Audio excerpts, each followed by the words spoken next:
Welcome to Edison TV. I'm Marvarine Cole, and today I'm joined by Edison analyst Fiona Orford-Williams to talk more about Creston plc.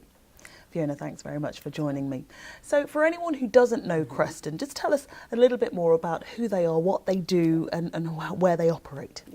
Creston is a marketing services company. It was founded in 2001, and initially it developed very much with a buy and build strategy where they were acquiring various companies to add capabilities into the group.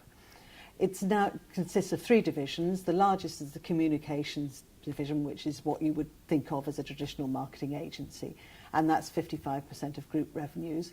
And it has a large health business, which is predominantly in the US. And the third division is the insight division, which is the market research arm. How does it differ from its competitors? Well, I think what's interesting about Creston is that they've got very strong cash conversion. There's not a lot of capital requirement. So that's meant that the balance sheet is now very sound. And it's got an extremely strong client list. And a lot of those clients have been with the group a long time, longer than you would expect. An average of the top 20 clients is around 10 years that they've been with the group. So that's quite a mark of difference. They've been growing very strong internationally without buying expensively in other territories, and the international revenues are now up to 35% of group. And also they've been building very strongly their digital offer, which is now 48% of group revenues. And how are they going about doing that? What are they doing? Well, it's one of the interesting things about Creston's approach is that their digital offer has all been developed in-house. There have been some capabilities that have been brought in with acquisition, but mostly it's been developed as part of the integral offer of the group. When somebody has needed a service, they've developed it and developed the capability in-house themselves. And what's important about this is that obviously the way that media is being consumed has been changing enormously rapidly, with social media creating a number of changes, and in the last year or two, the amazing growth in mobile technology, which has changed totally the way that people are consuming their media and the way that brands and advertisers want to communicate with their core consumer. You're looking at top-line growth for Creston both this year and next.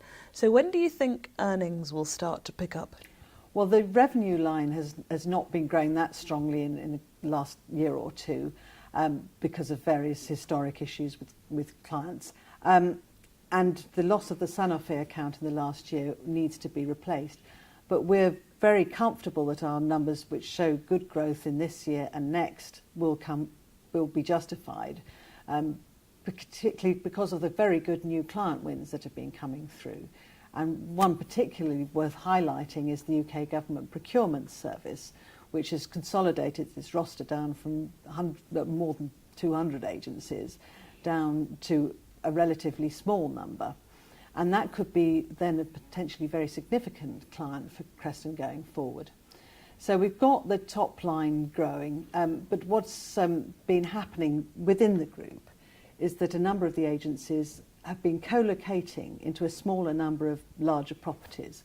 And the benefit of this is that the people who work within the agencies get to meet people in other agencies, get to understand each other's business models better, and can therefore cross-sell and upsell more to existing clients, as well as getting their way into new clients.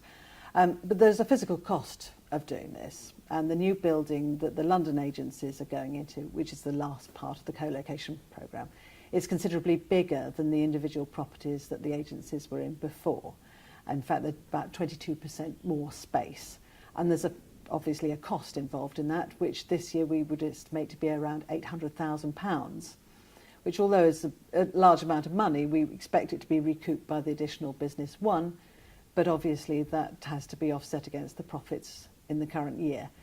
We would expect, because of the top line growth, for the earnings to start moving forward much more strongly from financial year 15. Fiona, thanks very much indeed for giving us the benefit of your expertise on Creston plc.